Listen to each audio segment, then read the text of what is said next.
Welcome back to another Bit Heroes video. Today we're going to be going over the Tier 10 patch notes. Before we get started, I want to give a big thank you to the Bit Heroes community.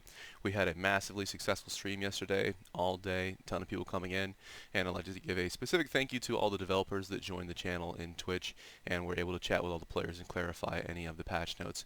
So a lot of the information that I'll be bringing you today will be coming directly from what they were able to clarify for us in chat. So thank you again for everybody that was involved. It was a phenomenal stream, and I'm happy that I was able to interact with so many people from the community. So without any further ado, let's get started. We're going to take a look over here, so you can click on the settings and click on news and pull up all these tabs here. The new raid, Gorbon's Rockin Ruckus, is added to the game, so this is going to be the 7th raid. It is unlocked after completing the 9th zone, which is Eshlyn. The new world boss, Melvin Factory, has been added into the game. This boss starts at tier 10.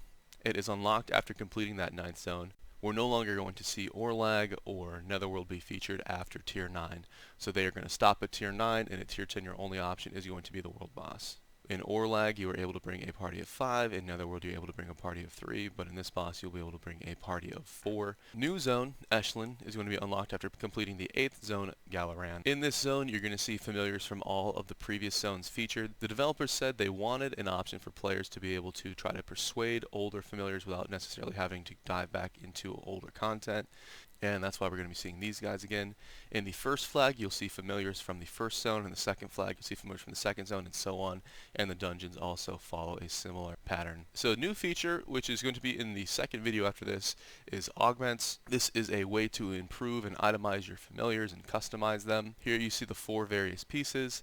The brain acts similar to pets, and you're going to get that in the gem shop. These other ones, you are able to acquire them through things such as event rewards. All players will receive free augments upon logging in during this week. The amount of augments you receive will be based on your level. So you're going to see a consumable similar to this, and then you can click each item to identify it, similar to the way the enchants already work in game.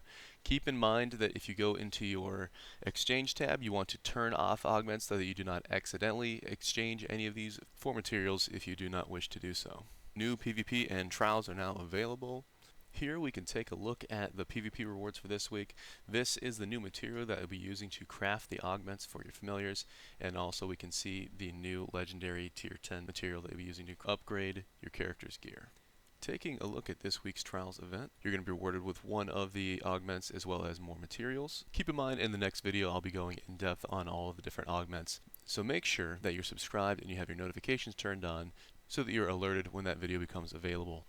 Damage reduction now has a hard cap of 75%. There were a few builds previously at the very top tier that were able to get close to 80% damage reduction, and if you had a couple other players in your team that were using the obliteration set, we were able to see damage reduction numbers that were higher than that. So this is a very small nerf to just the top tier of players. This also allows developers to add in more damage reduction options without worrying about it scaling too high. What this means for that top percent of players that are able to hit the 75% damage reduction, you're able to switch your focus and pick up other defensive or offensive bonuses.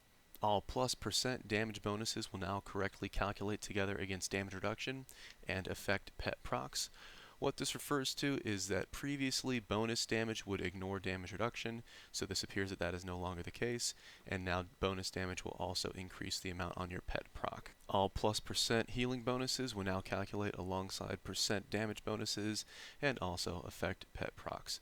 This means that bonus healing and bonus damage will now work similarly. They have increased the effectiveness of the less popular meta runes. If you're looking at the legendary values, they've taken it from 20 to 25%, and that's going to be on the heals received, increased damage, damage reduction, empower, and evade meta rune. Fixed a bug with the reconstitute ability for the aberrance bow, which was causing the value to be higher than intended. This is the mythic bow that you can get from the hallowed expedition.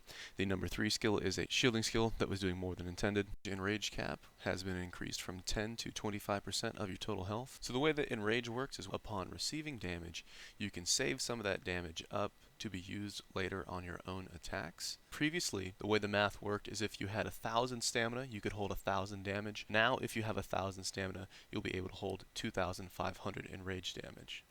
They have slightly increased the health and reduced the damage of Wallog. So this is a redistribution of the stats of the Mythic Familiar, and this fixes an issue where many players felt that the low health of this familiar made him difficult to use consistently in higher content. So that is a good change that many players are looking for. So this looks like they have bumped his stamina to 21%, and in doing that they have taken down his attack. For reference, this means a Wallog without any stabling is going to have the same amount of stamina as a +5 walk-on, which now means that he will have more stamina than a +0 Stratos. Absorb has now been added as a possible bonus for enchants. The proc effect on all expedition familiars has been adjusted, and this is something that we'll talk about in greater detail in that future familiar augment video. Defensive procs will no longer trigger from extra attacks given by dual strike or quad strike. This is a fairly considerable nerf to defensive builds while buffing offensive builds in the process. This will also have a significant impact in PvP. Players can now search for their teammates and familiars in the selection screen. The difficulty of the Tier 9 hard and heroic world bosses has been reduced. This will make it easier to farm your Tier 9 mythic items if you are still in search of Starweave, and stay tuned for a future Starweave video on this channel. The difficulty of the Tier 9 set Gauntlet and Trials has been reduced from 500 to 440. This is something that they have done every tier, so now it's easier if you're in search of your Tier 9 set. And the Tier 10 set will be available for those players that can farm at 680.